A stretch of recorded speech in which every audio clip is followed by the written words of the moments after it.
이 말씀 가지고 선인은 그 산업을 자자손손에게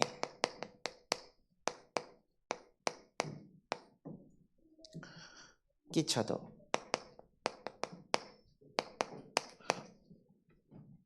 라는 말씀을 잡고 기도하는 이 밤이 되기 바랍니다.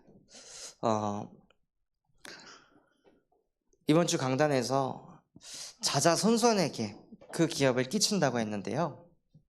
나는 자녀에게 무엇을 끼치고 있습니까? 여러분은 자녀에게 무엇을 남겨주고 여러분은 자녀가 어떤 인생을 살아갈 수 있도록 자녀에게 무엇을 전달해주고 계십니까?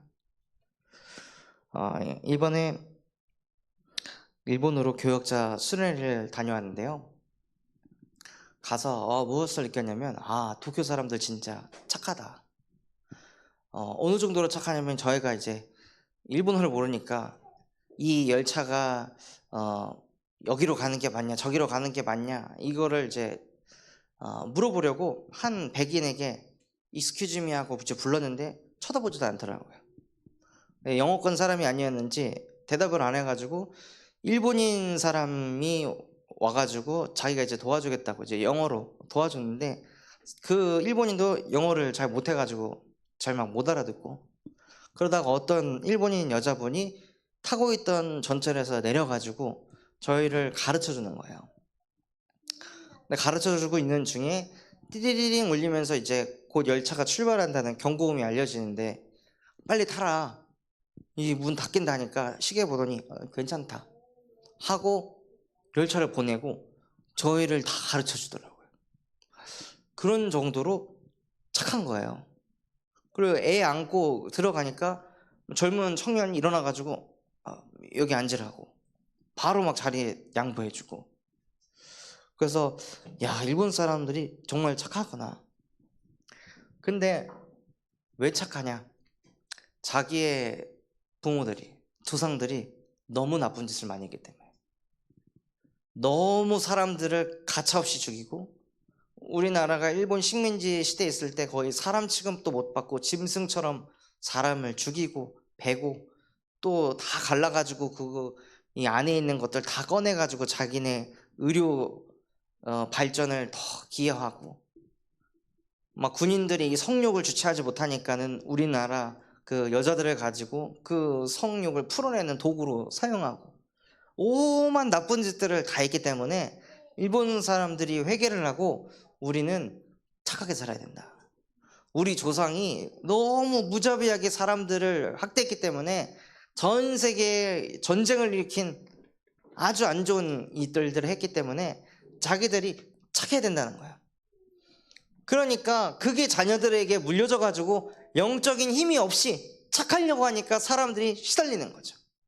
너무 힘들고 시달리니까 어느 정도로 되냐면요, 그 지하철이랑 역에 막 이 수유할 수 있는 뭐 아기 기저귀대 갈 수 있는 것도 다 잘 만들어 놨어요. 그런데 전철을 타잖아요. 아기가 없는 거예요. 왜 없냐? 내 아기가 지하철 타서 울면 다른 사람들한테 폐를 끼치니까 대중교통을 이용을 안 한다 하더라고요. 작은 어린 아기들을. 그래서 다 자기 차로 이용하거나 이렇게 이용한다는 거예요. 그럴 정도로 너무 심할 정도로 사람을 의식을 너무 많이 하는 거죠. 그러니 그 후대들에게 복음이 아닌 착함이 자꾸 물려지고 또 곳곳에 절을 세워가지고 거기서 귀신을 섬기고 그러다 보니 이 일본인들에게 몰려오는 영적 문제를 막지 못해가지고 사람들이 출근길에 욱하는 마음에 그냥 전철로 뛰어든다는 거예요. 그래서 거기에서 치여서 죽는 사람이 한둘이 아니라는 거죠. 어느 정도로 심각하냐면 너무 그런 일이 많으니까 그 전철을 운전하는 그 기사에게 보험을 들어줘요. 누군가가 자살을 해서 정신적인 충격을 받으면 거기서 피해 보상금이 나오도록 그렇게 이 법으로까지 되어질 만큼. 또 아이들은 누가 자살해가지고 전철이 연착이 되잖아요. 그럼 아이들은 뭐가 되냐? 지각이 없어져요. 그럼 애들은 무슨 마음이 드냐면 나이스, 오늘 학교 늦게 가도 된다. 사람이 죽었는데 애통한 마음을 갖는 것보다 나 오늘 학교 늦게 가도 되네? 이런 거에 기뻐하고 좋아할 정도로 자녀에게 복음이 아닌 다른 것을 전달하니까 일본 사람들이, 후대들이 죽어나가는 거예요. 그래서 정말 나는 자녀에게 무엇을 남기고 있는가? 자녀에게 맨날 내 감정만을 전달하는가? 내가 이렇게 화났고 열받았고 이것만 전달하는가? 아니면 자녀에게 나의 신앙을 전달하는가? 그래서 우리 모든 성도분들이요, 감정을 전달하는 것이 아니라 자녀들에게 신앙을 전달하는 영의 사람 되시기 바랍니다. 이 응답 받으라고 하나님께서 이번 주에 저와 여러분을 영의 사람이라 축복하셨습니다. 육신의 사람이 아닌 영의 사람. 그 영의 사람은요, 무엇을 가진 사람이냐? 영적인 힘을 가진 사람이에요. 영적인 힘을 얻으면요, 그게 어디 가는 게 아니라 그게 쌓입니다. 어떻게 쌓이냐? 창세기 1장 27절을 누릴 때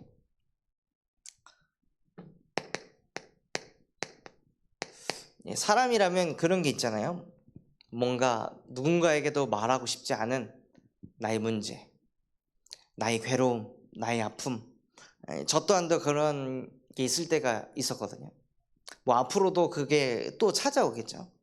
그런 것들이 찾아왔을 때 남에게 말하고 싶지 않은 나의 구질구질한 내 모습, 나의 한계, 무능함, 이것들이 막 몰려오는 그때에도 그거에 잡히는 것이 아니라 지금 이 순간에도 성삼위 하나님이 나와 함께하고 계십니다 라고 선포하고 고백할 때 그게 쌓인다는 거예요. 그렇게 내가 인생 밑바닥 치고 있을 때도 하나님이 나와 함께 하신다, 나는 하나님의 자녀입니다 라고 고백하면 그게 나에게 각인이 되고, 그게 쌓이게 되면 그게 나에게 뿌리가 되고, 그게 어떤 순간에도 누릴 수 있는 체질이 됩니다. 이것이 되기 시작하면요, 창세기 1장 28절에 응답을 받게 돼요. 비슷한 문제들이 왔을 때 무엇을 하게 되냐? 정복하고 다스릴 수 있는 응답을 받게 하십니다.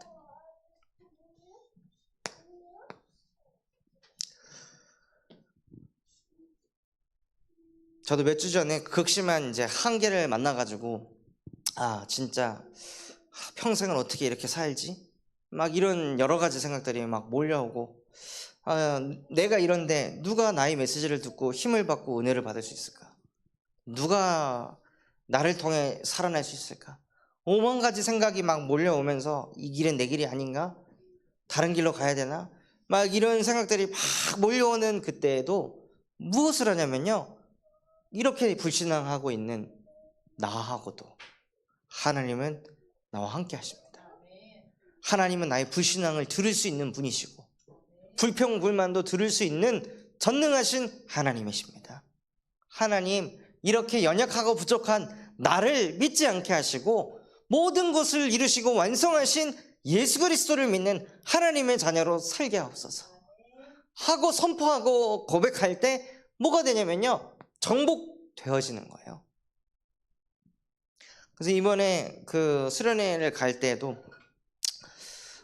큰 캐리어 한 20kg, 작은 캐리어 10kg, 그걸 가지고 이제 지하철을 타고 가는데 에스컬레이터도 없고 엘리베이터는 무서워서 못 타겠고, 엘리베이터 타고 올라가면 어디 도착할지 모르니까 일행하고 떨어질까봐 그거를 계단을 막 50계단 60계단을 그걸 들고 막 올라갔는데 잘못 와가지고 다시 또 들고 내려가고, 또 전철을 탔는데 잘못 타가지고 다시 또 돌아와가지고 또 다시 그거 갖고 내려갔다가 올라갔다가 숙소를 도착했더니 숙소가 한 계단, 그것도 엘리베이터가 없는 거예요.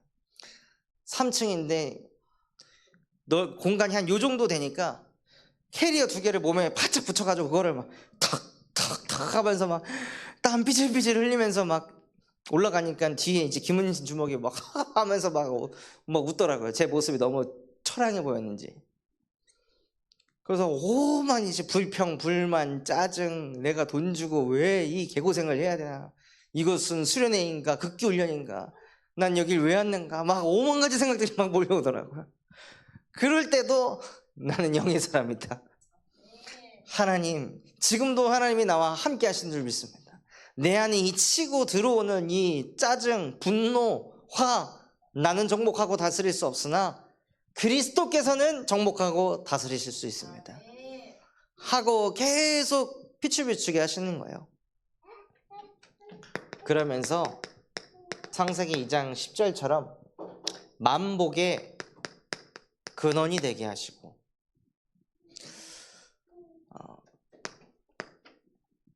그래서 나중에는 무슨 생각을 자꾸 하게 되냐면, 어떻게 하면 이 교역자 수련회를 살릴 수 있을까, 다 막 짜증, 지치고 막 화나고 이런 상황 속에서 어떻게 하면 이 흐름을 바꿀 수 있을까, 이런 생각들을 하게 하시는 거예요. 그래서 저와 여러분이요, 계속 영적인 힘을 얻으면 뭐가 되냐, 그 힘이 쌓이게 됩니다. 힘이 있어야 정복합니다. 힘이 있어야 다스릴 수 있습니다. 그래서 언제 어디서나 하나님이 나와 함께 하십니다. 이것을 늘 고백하는 인생 되시기 바랍니다. 그러면요, 저와 여러분 안에 뭐가 생기냐, 영적인 망대가 생깁니다. 그 망대에서는 빛이 자꾸 비춰지기 때문에 뭐가 떠나가냐면 내 안에 있는 어두움이 떠나가는 거예요. 어두운 생각을 계속 하고 있으면 내가 무너질 수밖에 없는데, 하나님께서 빛을 비추셔서 어두운 생각을 재창조하시는 거죠. 그런데 하나님과 함께해야 될 사람이요, 자꾸 다른 것과 함께합니다.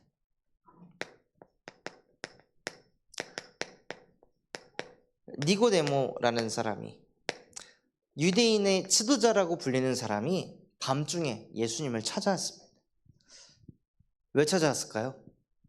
자기 안에 흑암이 너무 가득하니까. 유대인의 지도자이기 때문에 뭘 하는 사람이죠? 율법을 가르치는 사람이에요. 옳고 그름을 가르치는 사람, 옳은 것만 하는 사람. 그래서 항상 생각이 맞는 거, 옳은 거, 바른 거, 여기에만 초점을 두는 거예요. 그래서 분명히 자기는 옳은 대로 살고 맞는 대로 살고 바른 대로 살았는데 마음이 너무 답답한 거죠. 사람을 볼 때에도 저거 아닌데, 저렇게 하면 안 되는데 왜 저렇게 하지? 저렇게 하니까 저렇지? 이런 생각을 자꾸 하니까 사람을 볼 때도 자꾸 죽이는 생각, 판단하는 생각, 정죄하는 생각 계속 나가는 거예요. 유대인의 지도자인데, 지도자는 뭐 하는 사람이에요? 품는 사람이에요. 어떤 사람도 받아들일 수 있는 게 지도자예요. 근데 그게 안 되는 거죠. 근데 그 자리에는 앉아 있으니 너무 힘이 드는 거예요. 그래서 그 다른 것과 함께 하니까 마음속에 계속 흑암이.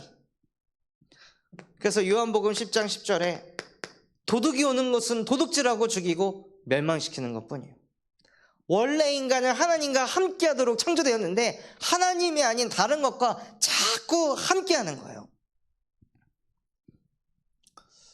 그래서 제 친구 한 명도 평생 여자친구 없다가 갑자기 여자친구가 탁 생기고, 그렇게 어려운 편입 성공하고, 그럼 잘 안 되던 그 취업난 속에서 원하는 학과에 맞춰서 취업도 되고, 그러는데 어느 순간 사단이 싹 뺏어가더라고요. 나는 이것 때문에 나 인생 풀렸다 라고 생각하게 만들어가지고 딱 그것만 쳐다보게 만들어서 그것으로 행복하게 만드는 세팅을 딱 한 다음에 뭐하냐, 그것만 싹 가져가는 거예요. 그러니까 그게 우상이 되어 있는 상태에 있다가 그게 갑자기 훅 빠져나가니까 애가 공허함이 막 밀려오고 허무함이 밀려오는데 이거를 못 막는 거죠. 그러니까 생각이 어디로 가냐, 말씀 그대로 도둑이 오는 것은 도둑질하고 죽이고 멸망시키는 것뿐이라 하고 사람을 흑암으로, 재앙으로 몰고 간다는 거예요.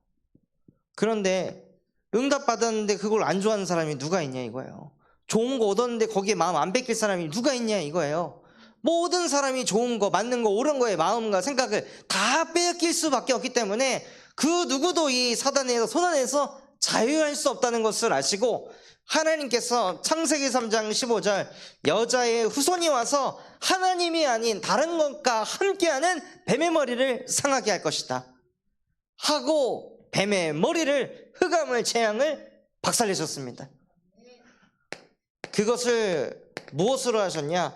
십자가에서 모든 것을 이루었다고 하시면서 완성하셨습니다. 이 일을 행하신 예수가 우리의 그리스도이시며 살아계신 하나님의 아들이십니다.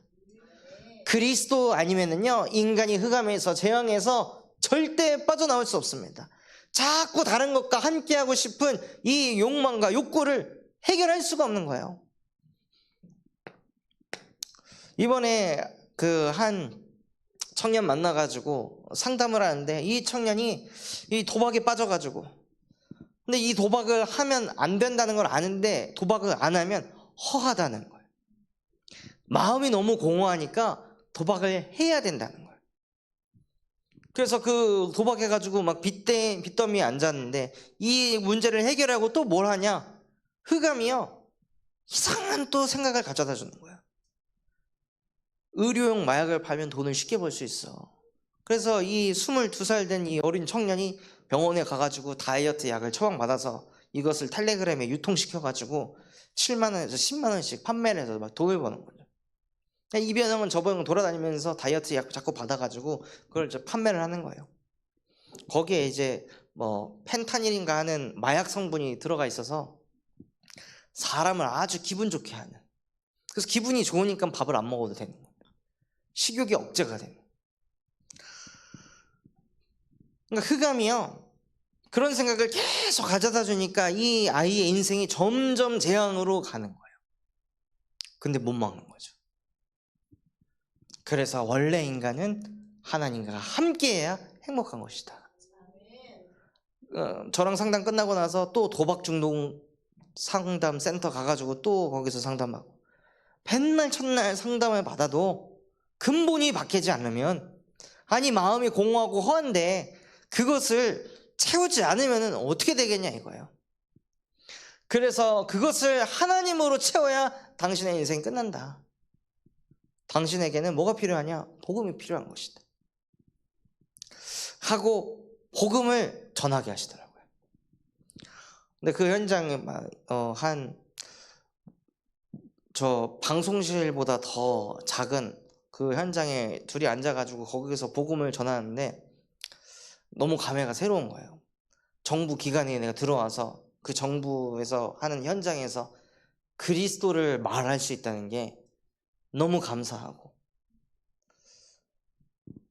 그래서 그 현장에 계속 복음이 증거돼서 뭘 두고 기도하냐면 그 보호관찰소에 있는 직원들에게 복음이 증거되게 달라고. 제가 느낀 거는 뭐였냐면, 제가 상담한 그 친구보다 누구를 만나셔야 됩니다라고 안내해준 그 직원이 더 시달려 보이더라고요. 눈도 거의 맛이 갔고 너무 얼굴에 저 시달려요라고 써있는 그 청년. 그래서 그 현장을 두고 같이 기도해 주시면 감사하겠습니다. 이번 주에 선인은 그 기업을 자자손손에게 끼친다고 하셨는데요, 그 선인이 누구냐? 부모의 훈계를 잘 듣는 자입니다. 부모님이 하신 말씀을 또 잔소리하네, 또 저소리하네가 아니라 부모님이 나에게 이러한 것을 지도해 주시는구나. 여러분이 아무리 기업을 후대에게 끼쳐도요, 그 후대가 여러분의 말을 듣지 않으면 그 기업 어떻게 될까요? 무너지는 거예요. 내 자녀에게 내가 열심히 모아가지고 1억을 유산에 남겨줘도 그 자녀가 그 유산을 지킬 수 있는 힘을 안 갖고 있으면 무너지는 거예요. 지키도록 부모가 훈계를 하는데 그걸 듣지 않는다, 무너지는 거예요. 온 인생을 바쳐서 세운 그 기업이 그냥 그 다음 세대에서 박살나는 거죠. 솔로몬이 그렇게 됐잖아요. 다윗이 모든 것을 다 남겨줬는데 무너져 버렸습니다. 100년도 지나지 않아서 그냥 무너졌어요. 또 선인이 그 기업을 자자손손에게 끼칠 때는 스스로 부한 채 하지 말고 스스로 가난한 채 하라고 했습니다. 그래서 선인은요, 뭘 안 하냐? 돈 자랑을 하지 않는 사람입니다. 내가 이런 경제, 내가 이런 부, 이걸 가졌다는 것을 막 사람들에게 나타내지 않는 사람.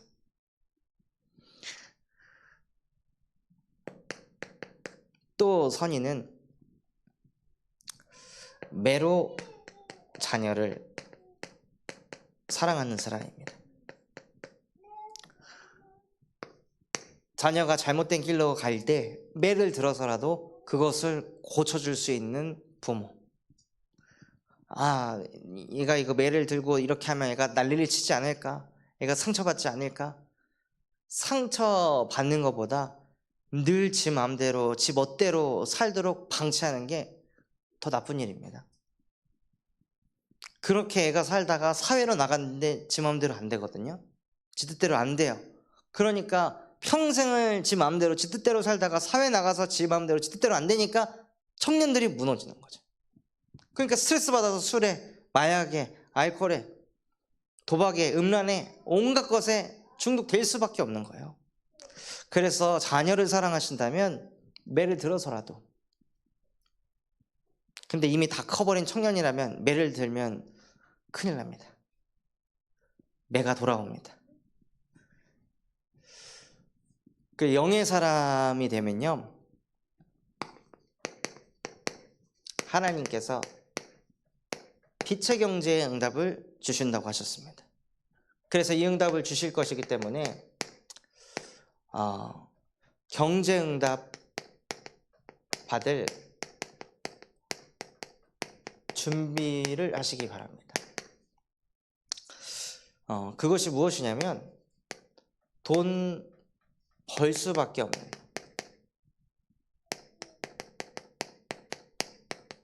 능력을 갖는 거예요.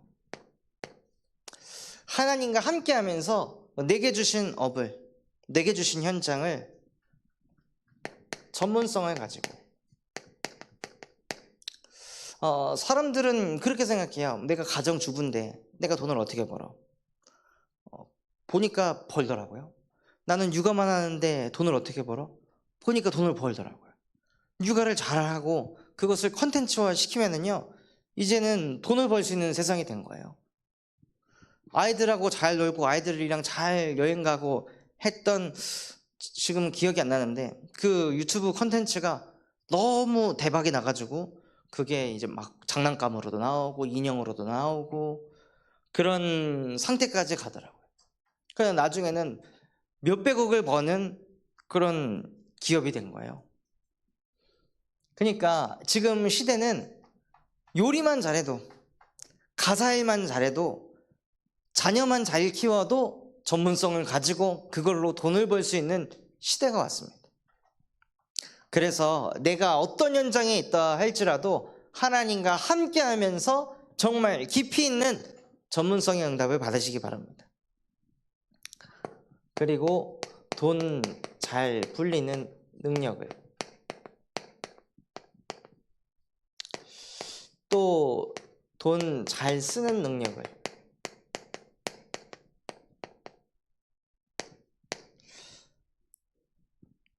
이번에 일본에서 유일하는 렘넌트를 만나가지고 저희 효은 사모가 사람 그 옷 코디해주는 걸 잘하거든요. 그래서 한 매장에 데리고 가가지고 막 이 옷 저 옷 세팅해가지고 딱 맞춰주니까 너무 잘 어울리는 거예요. 그래서 김정욱 전사한테 여자친구가 여기 와가지고 통역도 하고 뭐도 하니까 옷 좀 사주라고 해가지고 이제 막 샀는데 돈이 부족해요.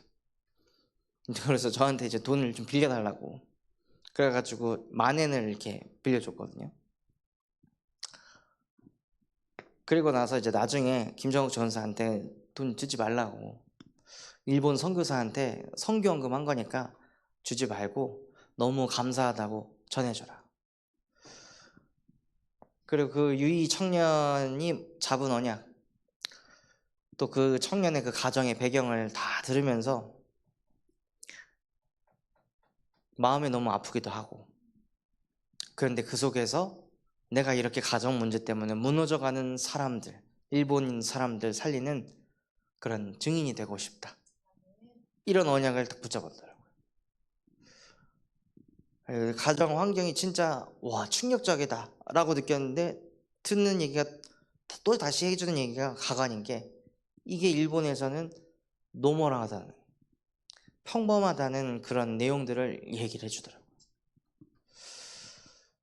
그래서 나 자신이 응답받으면 일본의 많은 사람들 살릴 수 있다, 이거를 언약으로 잡았다고 포럼을 이렇게 듣는데 너무 감사하고 은혜가 되더라고요. 그래서 우리가 받은 그 경제를 현장에서 정말 필요한 곳에다가 잘 쓰는 전도자들 되시기 바랍니다.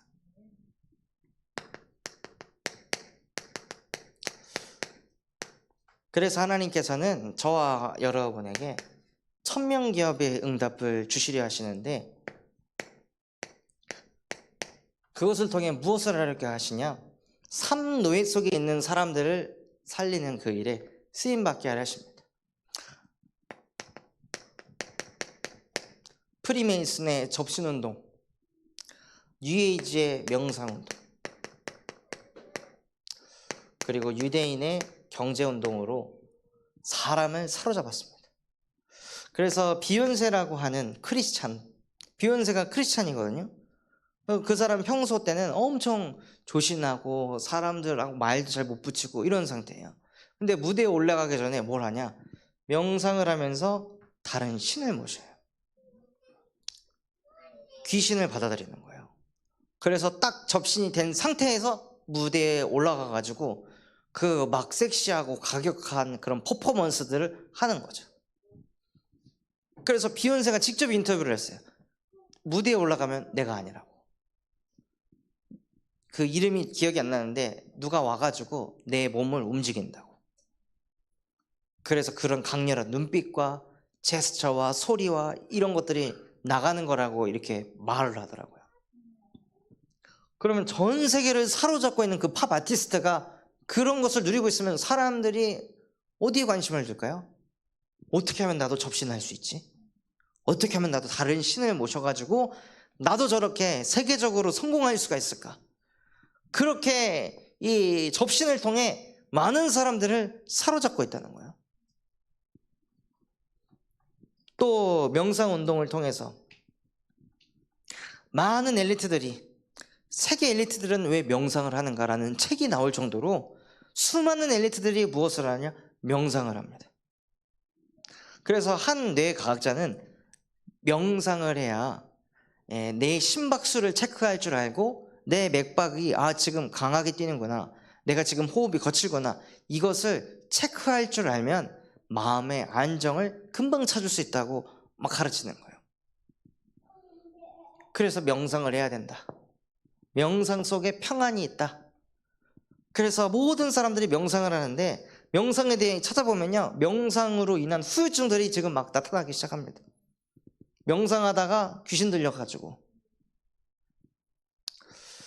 제 아는 동생도 명상을 기피한 친구가 있거든요.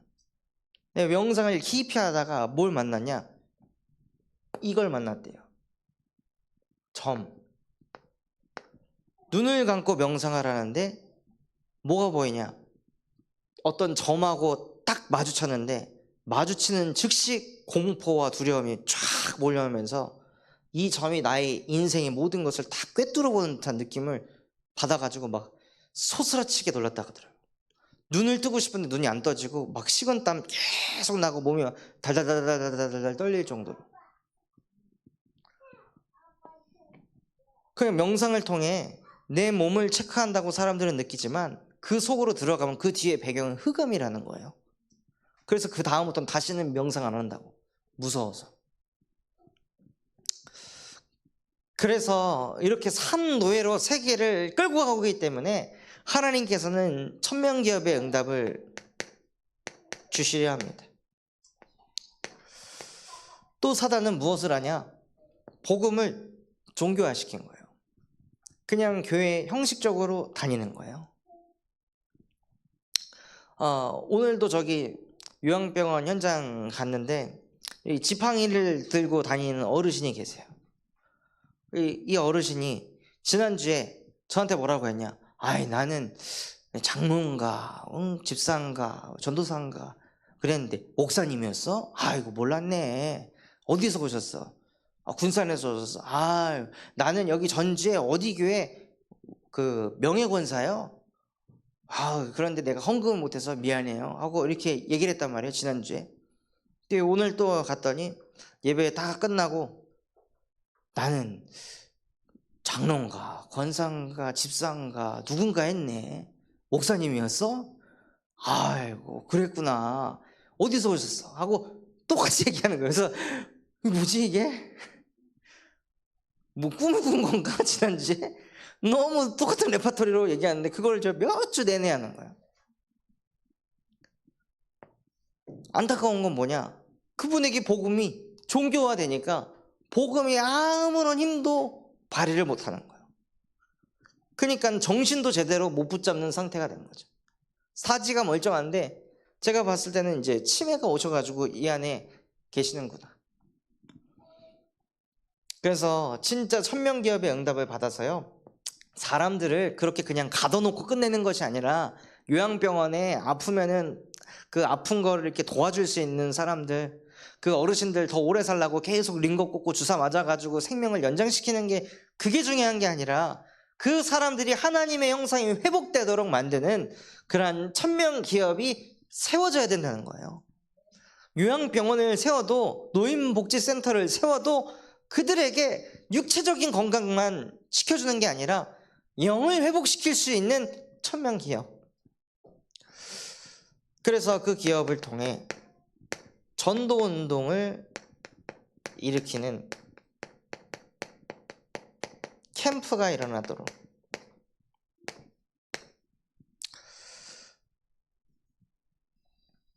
그래서 결국에는 캠프를 하려면 경제가 있어야 돼요.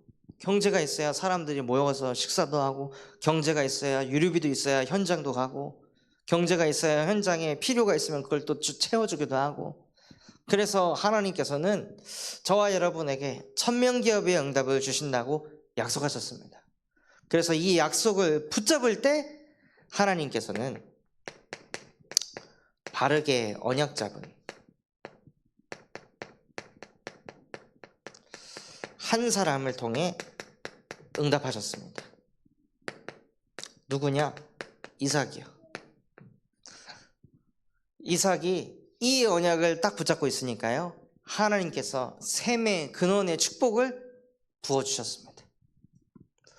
또 오바다라는 사람이,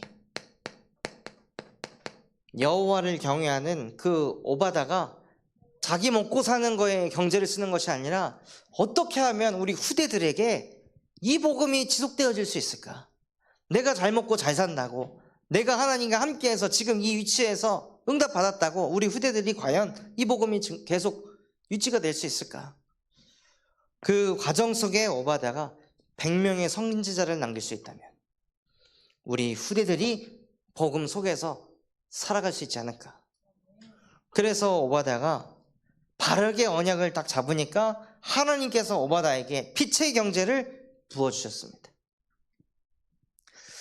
또 로마서 16장에 가이오, 내 교회만 챙기는 것이 아니라 온 지역에 있는 미자렛 교회를 섬기고도 남을 만한 경제의 축복을 가이오에게 쏟아부어 주셨습니다. 이 응답이 언제 오냐? 영의 사람이 될 때요. 하나님의 형상이 회복되고 하나님과 함께하는 게 너무 기쁠 때. 그러면 그 산업을 자자손손에게,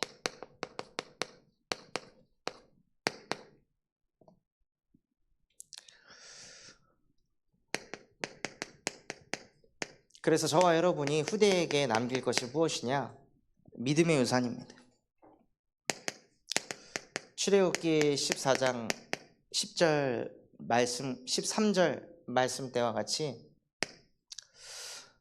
삶을 살다 보면 가정에 홍해바다가, 또 뒤에는 애국 군대가 몰려오는 그런 때가 있습니다. 그런 큰 문제 앞에서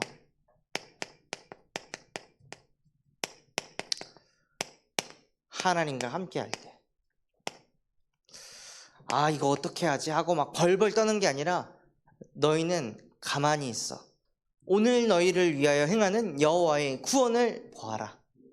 그래서 실제 우리 부모님은 큰 문제 앞에서도 요동하지 않고 하나님을 바라보는구나. 그 믿음의 유산을 남겨줘야 된다는 거예요. 또 사도행전 14장 8절에서 18절에 보면요, 바울과 바나바가 나면서부터 못 걷는 사람을 만났습니다. 나면서부터 못 걷는 이 앉은뱅이에게 그 사람이 갈급함을 보고 말씀에 반응하는 것을 보고 뭘 얘기하냐, 예수 그리스도의 이름으로 네 두 발로 일어나라 하니까 그 앉은뱅이가 그 자리에서 일어납니다. 일어났더니 그 지역에 있던 그리스 사람들이, 이 바나바는 제우스가 아니냐, 아니 이 사도 바울은 헤르메스가 아니냐, 이 사람들이 바로 신의 형상을 입고 온 신이 아니냐. 그래가지고 소를 잡아다가 갖고 와가지고 이 바나바하고 사울한테 제사를 지내려고 하는 거예요. 그러니까 그때 이 사람들이 무엇을 하냐, 자기의 옷을 찢고, 지금 뭐하냐, 우리의 성정도 당신하고 똑같아, 나도 당신과 똑같은 그냥 피조물일 뿐이다. 근데 왜 나한테 영광을 돌리냐, 하나님에게 영광을 돌려라 하고 큰 응답을 받아도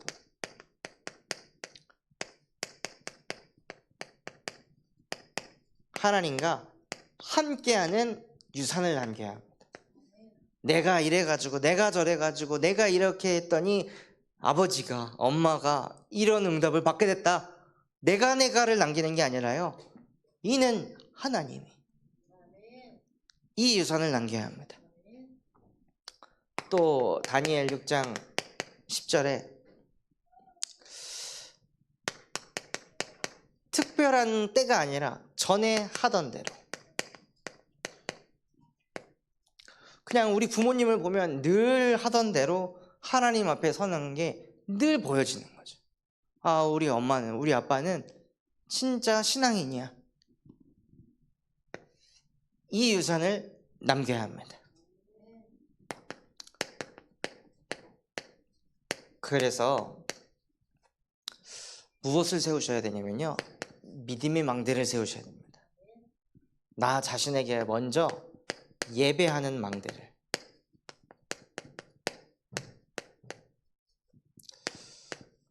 핸드폰 보는 망대를 세우고 TV 보는 망대를 세워서 내 자녀 또한도 핸드폰을 보면 그거 막 끊으려고 하고 막 발버둥 치는 그런 자녀하고 기싸움하는 그 인생이 아니라, 자녀가 부모를 봤을 때 예배하고, 자녀가 부모를 봤을 때 기도하는 그 망대를 세워놓으면 후대는 자연스럽게 흐름을 탄다는 거죠.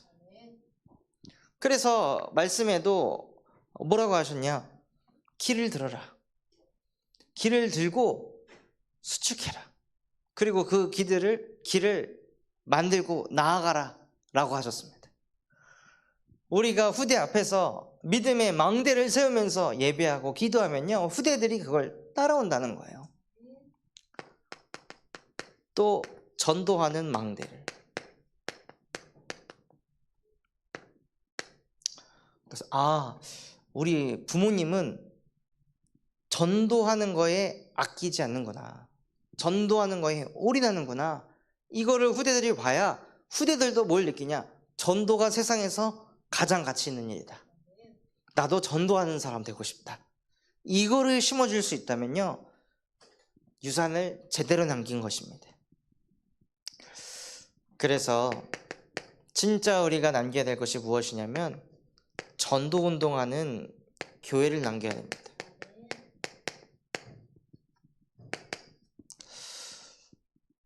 그래서 그 교회가 무엇해야 하냐면 아무도 가지 않는 현장을 가는 교회가 되어야 돼요. 오늘도 그 병원 현장에서 사역을 하는데 다리가 아프신 휠체어를 타고 계신 남자분이 새로 오셨어요. 새로 와가지고 말씀 들으면서 아멘 아멘 하고 막 너무 갈급하게 아멘 아멘 막 이러시더라고요. 그래서 예배가 끝나고 나서 소통을 해보니까 뭐 전주 제일교회 집사님이라고 하시더라고요. 나이가 어떻게 되세요? 54세. 54세인데 요양병원에 있어요. 심지어 언제 아니요 5년 전에 49세 때부터 요양병원에 있었던 거예요. 어쩌다가 그렇게 됐냐고. 오토바이 사고가 나고 어느 날 교회 가다가 횡단보도에서 차에 치여가지고 다리가 이제 망가진 거죠. 그러면서 하는 얘기가 원래는 전에 저희 교회에서도 예배를 하러 왔었는데 이제는 안 온다고. 현장이 다 방치되어 있는 거예요. 사람들이 무너져 가고 있는데 그 현장은 사람들이 생각하기에 소위 돈이 되질 않으니까. 그 병든 사람이 있는데 뭔 돈이 되겠어요? 그러니까 사람들이 그 현장 안 가는 거예요. 어차피 교회도 못 나오니까. 근데 우리 군산 참소만 교회는 아무도 가지 않는 현장, 모두가 예배하는 현장에 들어가서 그리스도의 복음을 전하는 교회가 돼야 됩니다. 그게 동기가 없는 교회인 거죠.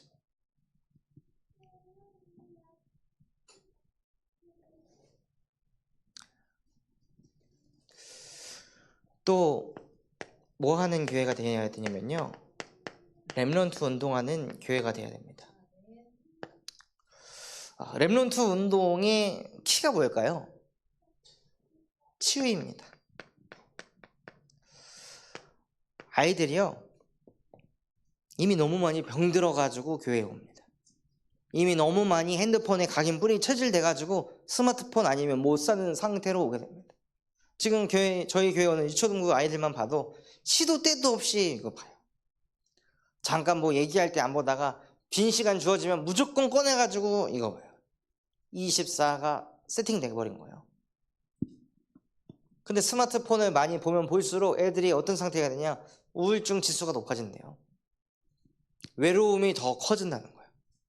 외로움이 커지면 어떤 상태가 오냐면 이 뒤에 이 뇌 부분이 발달이 안 돼가지고 사람을 이해하는 그 이해 지능이 떨어진다는 거죠. 그냥 두 사람이 야 오늘 뭐 먹을까 하고 작은 소리로 속닥속닥 하는데 어떻게 그걸 해석하냐? 내 얘기하는 거 아니야? 또 나 욕하는 거 아니야?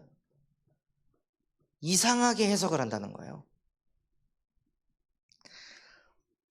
그럴 정도로 우리 렘넌트들이요 뇌 자체가 지금 완전히 망가진 상태에 있습니다. 초등학생이더라도. 그러니 더 자기밖에 모르고 더 자기 뜻대로 자기 마음대로 해야 되는 거예요. 그런 후대들이 우리 교회에 왔을 때 여러분들만큼만이라도 쟤는 진짜 지밖에 모르네, 진짜 쟤는 자기 뜻대로 다 해야 되네 라고 판단하고 정죄한다면 저희 교회는 렘넌트 운동을 할 수가 없습니다. 그래서 어떤 후대가 와도 그리스도는 저 아이 살릴 수 있다, 이 믿음과 확신 가지고 기도의 배경이 되시고 또 복음을 전하시는 성전 그 자체가 되시기 바랍니다. 또 정말 저희 교회가 237 플랫폼이 되도록 일본을 가보니까요 237 나라의 사람들이 이 절 안에 있는 이 귀신을 만나기 전에 이 앞에서 분향하는 곳이 있는데 연기가 막 나요. 여기에서 막 백인이든 흑인이든 가서 그 연기를 막 쬐가지고 자기 안에 있는 이 신을 만나기 전에 신이 보면 안 좋아할 만한 것들을 씻어내는 거예요. 거기에 가가지고 동전 던져가지고 합장하고 빌고 기도하고 그걸 줄 서서 해요. 사람들이 바글바글할 정도로. 그거 심지어 폭염이어가지고 땡볕인데도 그것을 하더라고요. 그래서 정말 저희 교회가 237 나라 어떤 사람이 와도 아, 복음이 이런 거구나, 아, 기도는 이렇게 하는 거구나, 이런 것을 느낄 수 있는 플랫폼을 만드는 교회가 되도록 기도해 주시기 바랍니다. 그래서 결론으로 곧 있으면 광주 캠프 있습니다. 광주 캠프를 두고 기도해 주시고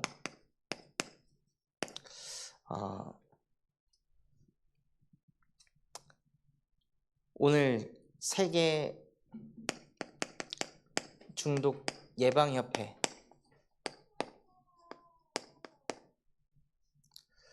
창단식이 있습니다. 9시 30분부터 진행돼가지고 빨리 들어오라고 하셨었는데, 그래서 이 협회가 창단이 되면 이 협회를 시스템으로 해서 뭐 교육부 또는 이 법무부 모든 기관을, 정부 산하 기관을 파고들어서 전도운동할 중요한 플랫폼입니다. 그래서 이것 두고 기도해 주시고 여름성경학교